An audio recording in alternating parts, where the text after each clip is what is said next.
தோழர்களுக்கு வணக்கம். அரசியல் பேசுவோம் எபிசோட்ல ஃபர்ஸ்ட் எபிசோட் இது. அதாவது என்னன்னா, உங்க எல்லாத்துக்கும் தெரியும், அரசியல் களத்துல இப்ப இருக்கிற கட்சிகள்ல ரொம்ப முக்கியமான ஒரு கட்சியா நடிகர் விஜய் அவர்கள் ஆரம்பிச்ச கட்சி, தமிழக வெற்றி கழகம்ன்ற ஒரு கட்சி இருக்கு. அந்த கட்சியில வந்து பார்த்தீங்கன்னா, அங்க உள்ள தொண்டர்கள் யாருமே அரசியல் மயப்படாம இருக்காங்க. அவங்க வந்துட்டு ஒரு தற்கூறியா இருக்காங்க அப்படின்னு சொல்லிட்டு நான் சொல்லல. சோசியல் மீடியா முழுக்க எல்லாருமே சொல்றாங்க. சோசியல் மீடியாவா இருக்கட்டும், இல்ல அரசியல் தலைவர்களா இருக்கட்டும்.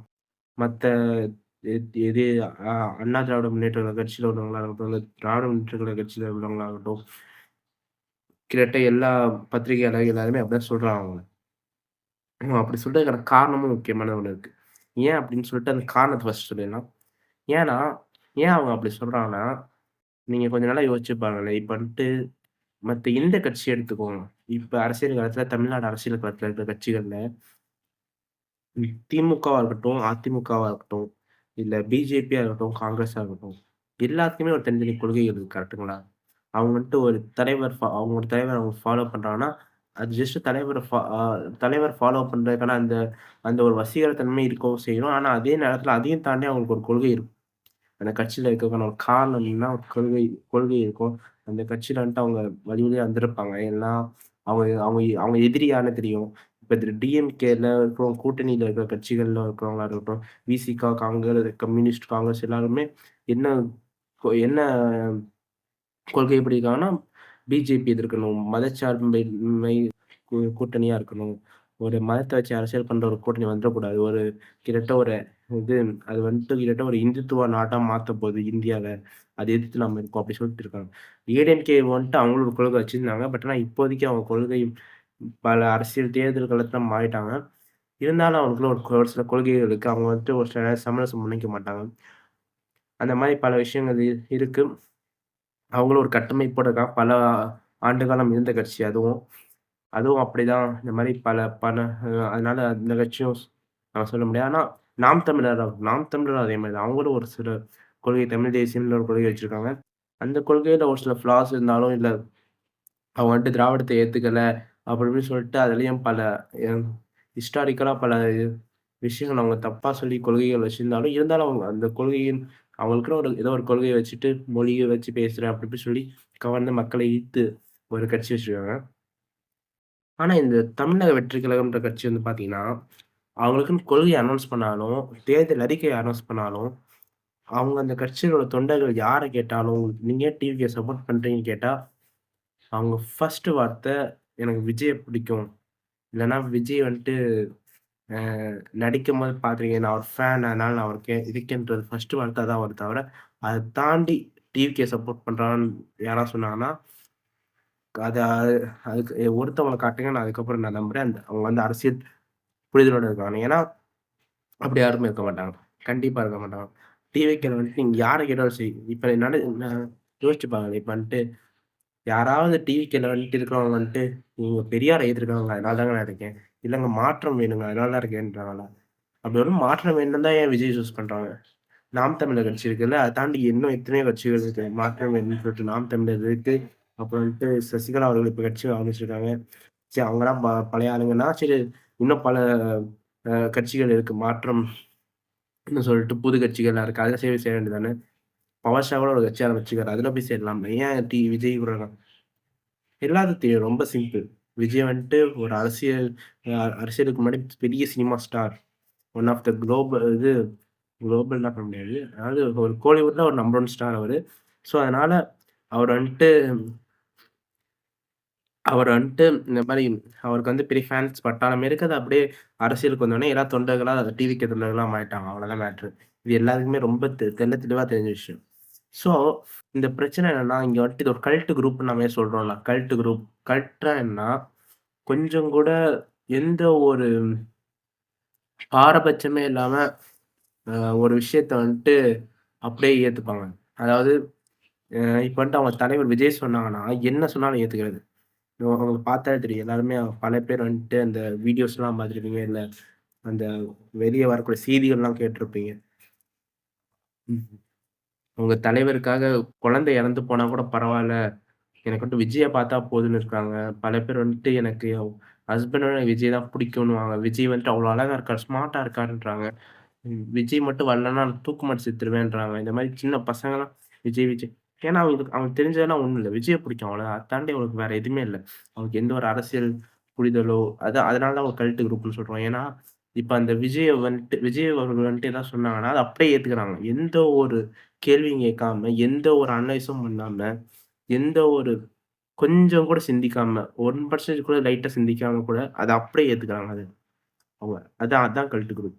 கிட்டத்தட்ட இது எப்படின்னா ஆர்எஸ்எஸ்ல ஒரு விஷயம் இருக்கு. என்னன்னா, ஆர்எஸ்எஸ்ல வந்துட்டு அவங்களுக்கும் கொள்கைகள் இருக்கு. அந்த கொள்கைகள்லயே அவிங்க வந்து என்ன பண்ணுவாங்கன்னா, ஜெய் ஸ்ரீராம்னு சொல்லிட்டு ஒரு வாசகம் சொல்லுவாங்க. ஜெய் ஸ்ரீராம், ஜெய் ஸ்ரீராம்னு சொல்லிட்டு அவிங்க ஒரு கல்ட் மாரி தான் இருப்பாங்க. எங்ககிட்ட இந்து கடவுள்கள, இந்து மதம் அப்டி சொல்லிட்டு மதவெறி புடிச்சு, இந்து மதத்துக்கு என்ன வேணா பண்ணுவேன் அப்டின்ற மாரி அந்த மாரி தான் இது வந்துட்டு விஜய் கிட்டத்தட்ட விஜய் வந்துட்டு ஒரு கடவுள் மாரி பார்க்குறாங்க இங்க உள்ளவங்க. இங்க உள்ளவங்க என்னன்னா, டிவிக்கேல உள்ளவங்க விஜய் கடவுள். அவர் எவ்ளோ பெரிய ஆள் தெரியுமா? அவர் வந்தாலே ஜெயிச்சுருவாருங்க. அவர் வந்துட்டு அப்படிங்க, இப்படிங்க, அப்படிங்க, அப்படிங்கன்னு சொல்லிட்டு அப்படியே பயங்கரமா கடவுள் மாரி உயர்த்தி வச்சிருக்காங்க. அந்த விஷயம் தான் அதனால விஜய் எது சொன்னாலும் வேத வாக்கா எடுத்துக்கிறாங்க. அப்படியே நம்புறானுங்க. ஸோ, இப்ப வந்துட்டு நீங்க கொஞ்சம் நல்லா யோசிச்சு பார்த்தீங்கன்னா, இந்த இடத்துல டிவிக்கு வந்துட்டு விஜய் அவர்கள் வந்துட்டு இந்த மாரி அ அ ஒவ்வொரு விஷயமா இருக்கட்டும். நம்ம இப்போ இப்ப எலக்ஷன் டைம்ல வந்துட்டு பார்த்தீங்கன்னா, பல பேர் வந்துட்டு ஓட்டு போட முடியாம ஆயிடுச்சாங்க. ஏன்னா, எஸ்ஆர் காரணமா. எஸ்ஆர் வந்துட்டு பல பேர் வந்துட்டு ஃபில் பண்ணி குடுத்தும் அவங்களால வந்துட்டு ஒழுங்கா இது பண்ணி ஓட்டு போயிடுச்சு. ஒரு சில பேர் வந்துட்டு பண்ணி குடுத்தாங்க. ஆனா செக் பண்ணாம இருந்ததுனால ஓட்டு போயிருக்கு. சொன்னா பல பேத்துக்கு ஓட்டு போயிடுச்சு. அதுல எந்த சந்தேகமும் கிடையாது. ஆனா, அதுக்கு காரணம் என்னன்னா, அவங்க கொஞ்சம் உஷாரா இருந்திருக்கலாம். உஷாரா இருந்து பிஎல்ஓ போட்டு தொல்ல பண்ணிட்டே இருந்திருப்பாங்க. ஏன்னா, நான்லாம் பயங்கரமா பார்த்தீங்கன்னா, எங்களோட ஓட்டாகட்டும், இல்ல எங்க அம்மாவோட ஓட்டுலாம் நான் ரொம்ப கஷ்டப்பட்டு தான் நான்லாம் இந்த மாரி சொல்லிட்டு பிஎல்ஓவ புடிச்சு தொல்ல பண்ணிட்டு ஃபோன் அடிச்சுட்டே இருந்து தான் நாங்க வந்து ஓட்ட இது பண்ணது பாதுகாத்தது. ஏன்னா, நம்ம டிஎம்கே அவ்வளோ பெரிய அவேர்னஸ் குடுத்துச்சு. எல்லாருமே தமிழ்நாடு முழுக்க பேசினாங்க. அப்பயும் ஆனா இவங்க வந்துட்டு அசால்ட்டா ஜாலியாவே விஜய் ஓட்டு போட்டுறலாம், விஜய் ஓட்டு போட்டுறலாம்ன்னு கடைசில வந்து அழுதுட்டு இருக்காங்க. அதுக்கு காரணம் என்ன சொல்றாங்க? அதுக்கும் டிஎம்கே சதி தான் காரணம்ன்றாங்க. இப்ப நெனச்சு பாருங்க. டிஎம்கே சதி தான் காரணம். அதாவது எலக்ஷன் கமிஷன் தான் இந்த எலக்ஷன் முடியிற ரிசல்ட் வர வரைக்குமே எலக்ஷன் கமிஷன் தான் இந்த தமிழ்நாடு முழுக்க அமல்ல இருக்கும். பெருசா வந்துட்டு கிட்டத்தட்ட தமிழ்நாடு அரசால ஒண்ணும் பண்ண முடியாது. ஆனா பஸ் லேட்டா வந்ததுக்கும், ஓட்டு போட முடியாம போனதுக்கு, அந்த பஸ்ல லேட் பண்ணிட்டாங்க. என்னால பார்த்தீங்கன்னா, எஸ்ஏஆர்ல ஓட்டர புடுங்கிட்டாங்க. டிஎம்கே சதி தான் காரணம், டிஎம்கே சதி தான் காரணம்னு சொன்னே, இவன் விஜய் ஆரம்பிச்ச ஒண்ணு. டிஎம்கே ஒரு தீய சக்தின்னோனே, அப்படியே நம்புறாங்க. டிஎம்கே ஒரு தீய சக்தி. டிஎம்கே சதி பண்ணும். டிஎம்கே வந்து சதி பண்ணி தான் ஜெயிக்குது. டிஎம்கே ஒரு தீய சக்தி அப்படின்றான்.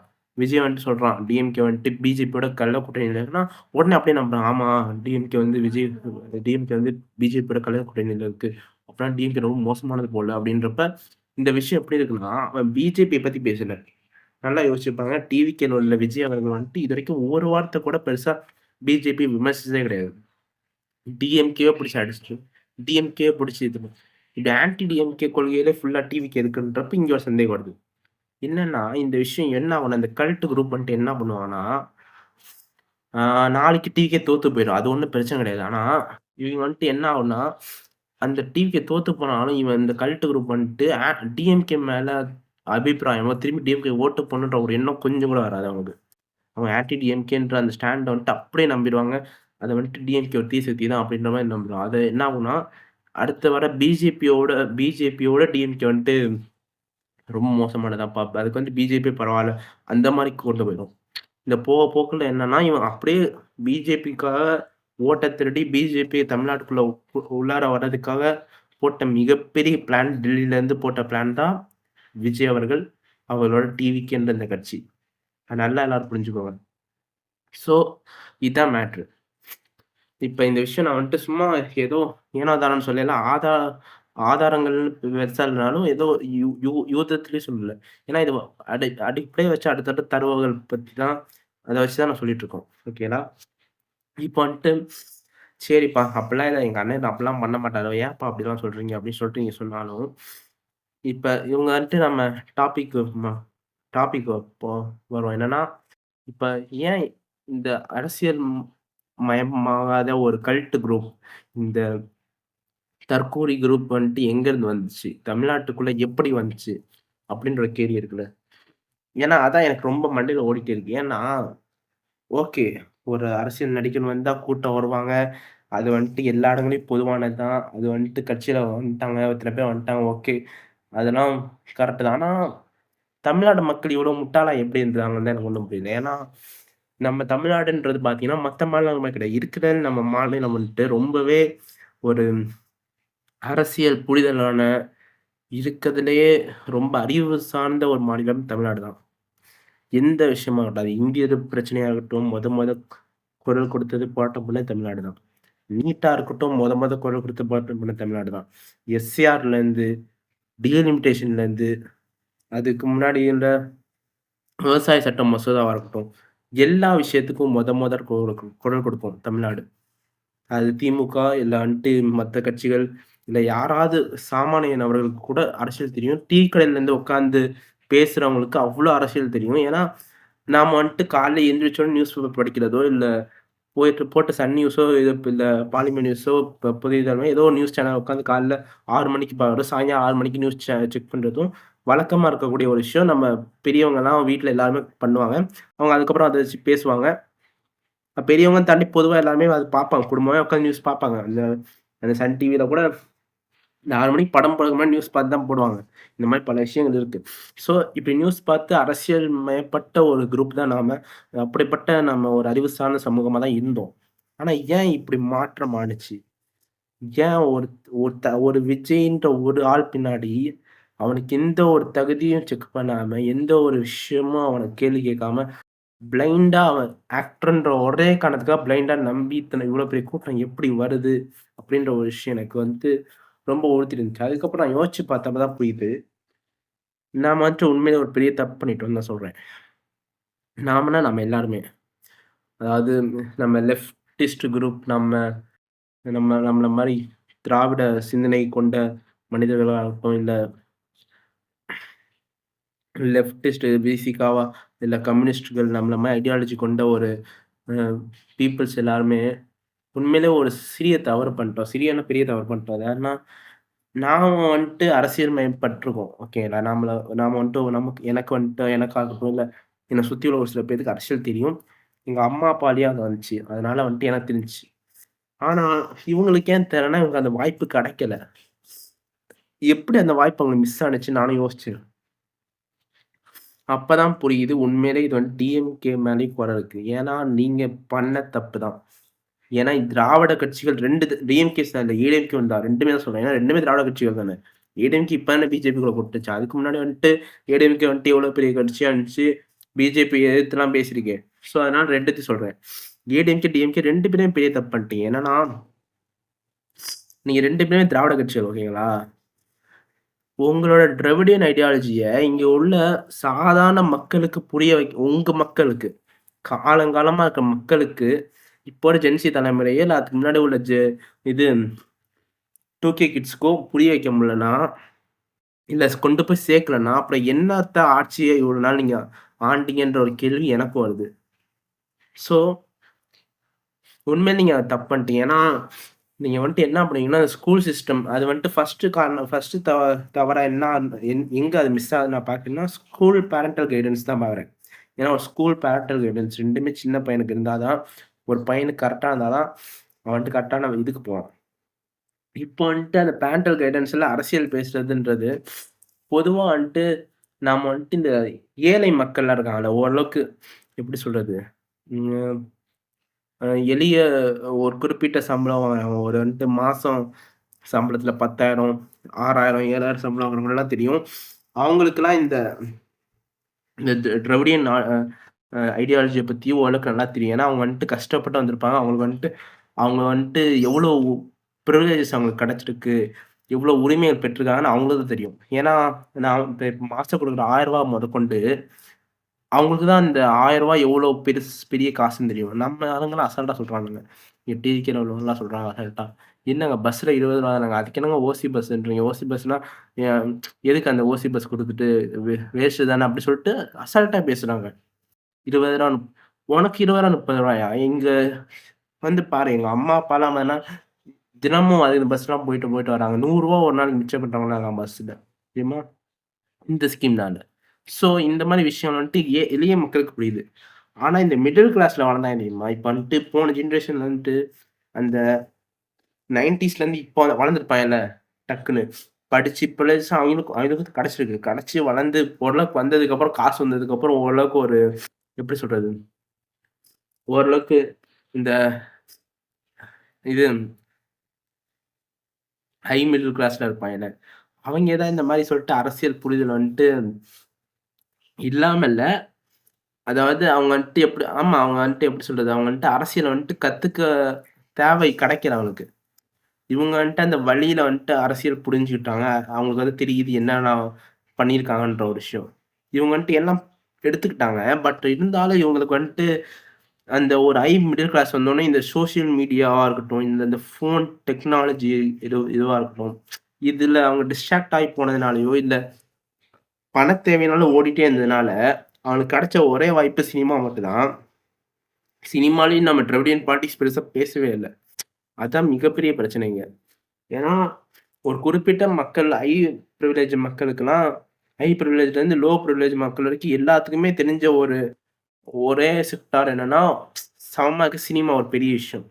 ஒரு காலத்துல திராவிடியன் பார்ட்டிஸ் வளர்ந்ததே சினிமானால தான். கலைஞரா இருக்கட்டும், எம்ஜிஆரா இருக்கட்டும். ஆனா, அதுக்கப்புறம் இடையில வந்த இந்த குரூப்லாம் சினிமாட்டு இடையில ஒரு ஒரு சில ஒரு குறிப்பிட்ட காலகட்டம் வரைக்கும் பார்த்தீங்கன்னா, இந்த இது அ அந்த மிகப்பெரிய எப்படி சொல்றது?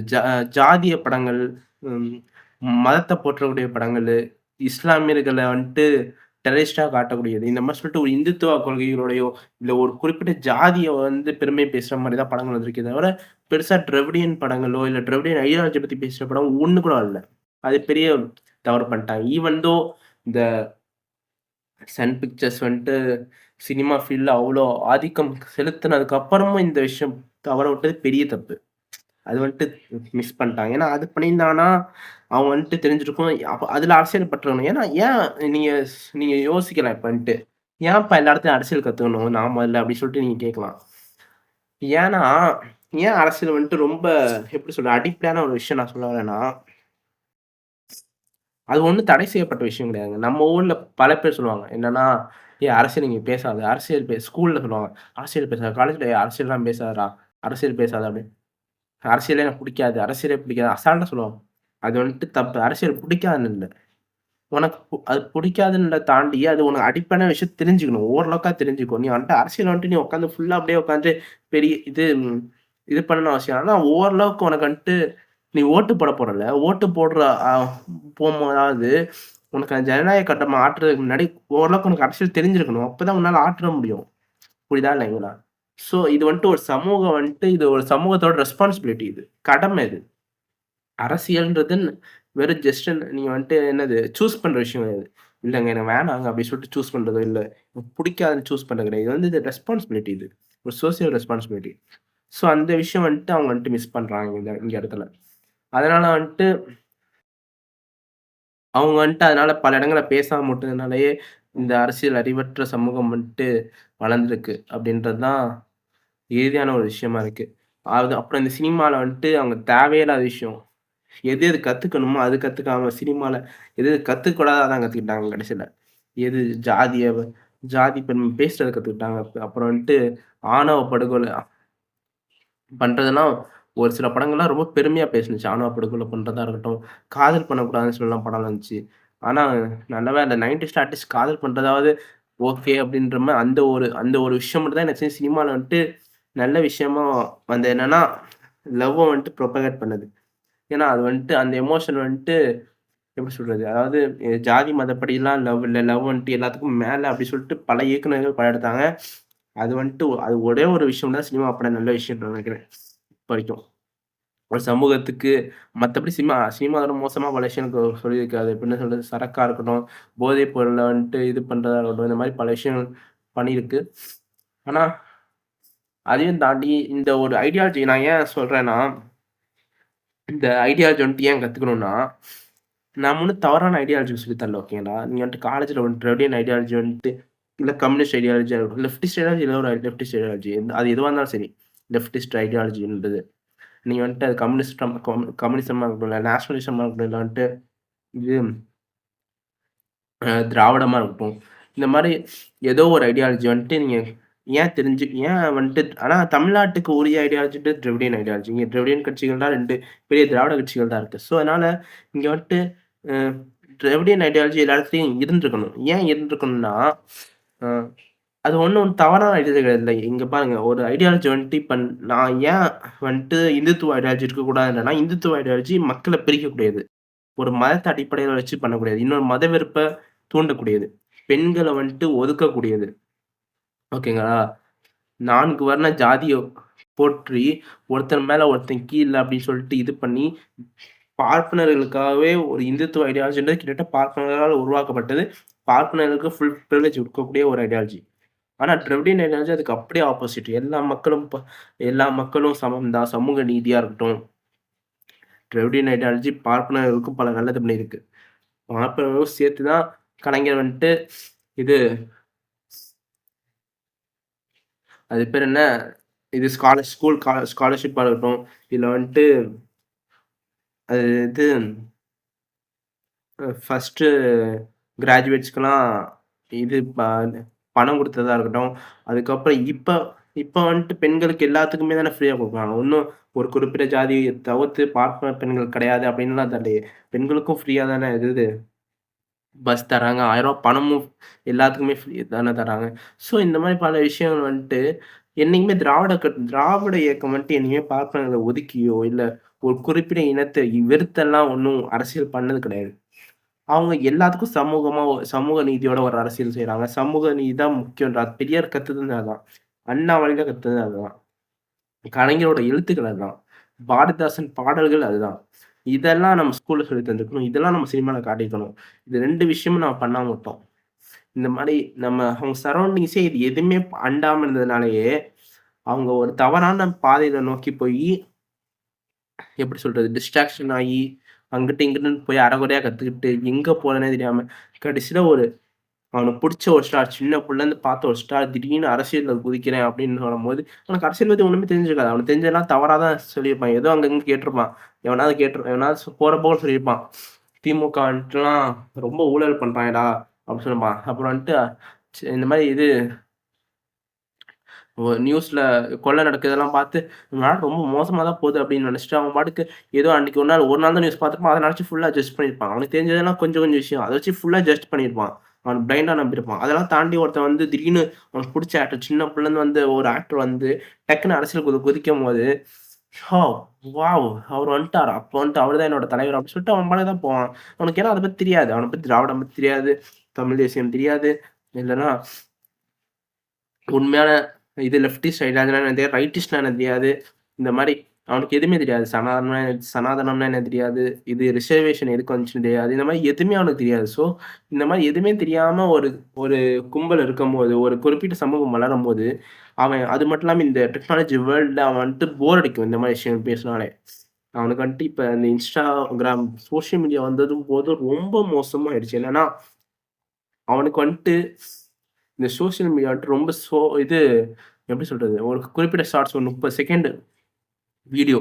அதுக்கு மேல அவனுக்கு வந்துட்டு எதுவுமே தெரியாது.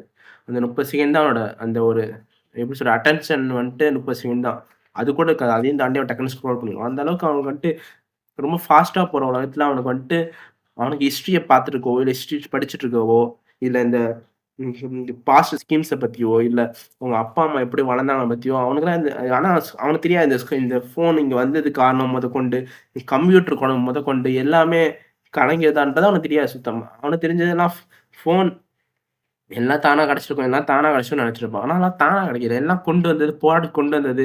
ஒவ்வொரு விஷயமும் கஷ்டப்பட்டு ஸ்கீம்ஸ்க்கு அவ்ளோ போராட்டம், ரத்தம் அவ்ளோ பேரு இப்ப இந்தி எதிர்ப்பு போராட்டம்லாம் பராசக்தின்னு ஒரு படம் எடுத்தாங்க.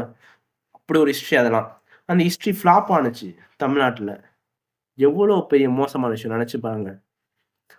பராசக்தின்றது எப்படிப்பட்ட ஒரு ஹிஸ்டாரிக்கல் மொமெண்ட் உள்ள படம். கிட்டத்தட்ட தமிழ்நாடு அரசியலுக்கான தமிழ்நாடு ஹிஸ்டரியிலே ரொம்ப ஒரு முக்கியமான ஒரு ஒரு ஈவென்ட் அது. இந்த மாரி இந்திய எதிர்ப்பு போர் கிட்டத்தட்ட போராட்டம் கூட இல்ல. பெரிய போர்ன்னே சொல்லலாம்.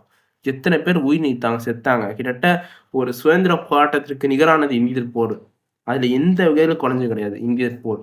அப்படிப்பட்ட போர் அது. அந்த போர்ல எத்தன பேர் உயிர் நீத்தாங்க? எத்தன பேர் பொள்ளாச்சியில செத்து போனாங்க? எத்தன பேர் சுட்டு கொன்னாங்க? அவ்ளோ பெரிய ஹிஸ்டரிய காட்டுனாங்க. ஆனா அது ஃப்ளாப் ஆனுச்சு படம். புரியுதா? ஏன்னா அவனுக்கு வந்துட்டு அத அத உட்காந்துட்டு பார்க்கறதுக்கு எந்த ஒரு இன்ட்ரெஸ்டும் இல்ல. அவனுக்கு வந்துட்டு அதுல எந்த ஒரு அருமையும் தெரியல. அவனுக்கு வந்துட்டு ஏன்னா, நீங்க சின்ன புள்ளருந்து அத சொல்லிக் குடுக்கலையே. எனக்கு இதான் வருத்தமா இருக்கு இப்ப வரைக்கும். ஸோ அதனால நான் வந்துட்டு நான் வந்துட்டு இப்ப என்ன சொல்ல வரேன்னா, இதுக்கப்புறம் எலக்ஷன் ரிசல்ட் வந்துரும். ரிசல்ட் வந்ததுக்கப்புறம் டிவிக்கு எப்படி பார்த்தா தோத்து போயிறான். அதுக்கப்புறம் வந்துட்டு அவன் வந்துட்டு எங்க போவான். அதுக்கப்புறம் நம்ம அரசியல் மேற்படுத்துவோம் கண்டிப்பா அவன. ஏன்னா, அவனும் நம்ம பையன் தான். ஓகேங்களா? அந்த கும்பல்ல இருக்கிறவன்லாம் ஒதுக்கி வைக்க முடியாது தற்குறின்னு சொல்லி. நம்மளுடைய 1000 தான் இருந்தாலும் தமிழ்நாடு மக்கள் எல்லாரும் அவங்க. கண்டிப்பா அவங்களையும் நம்ம நம்ம கூட சேர்த்து தான் வைக்கணும். ஸோ, அதனால தயவு செஞ்சு அரசியல் புரிதல் வந்துட்டு இதுக்கப்புறமா எல்லாம் இது பண்ணுங்க. அரசியல் பேசுங்க. அதனால தான் நானே இந்த இது எபிசோடு இது பண்ணேன். ஏற்கனவே 25 மினிட்ஸ் ஆயிடுச்சு. ஓகே. இதோட முடிச்சுக்கலாம். இந்த அரசியல் அறிவற்ற சமூகம் உருவானதுக்கு காரணம் இதுவா தான் நான் பார்க்குறேன். நீங்க என்னென்ன பார்க்குறீங்க? நீங்க வேற ஏதாவது இவங்க ஏன் இப்படி உருவாயிருக்காங்க? இப்படி ஏன் திடீர்னு எங்கேருந்து இவங்க வந்தாங்க? அப்படின்றதுக்கான வேற ஏதாவது ரீசன்ஸ் உங்களுக்கு இருந்துச்சுன்னா, தயவு செஞ்சு கமெண்ட்ல சொல்லுங்க. பாய். நன்றி.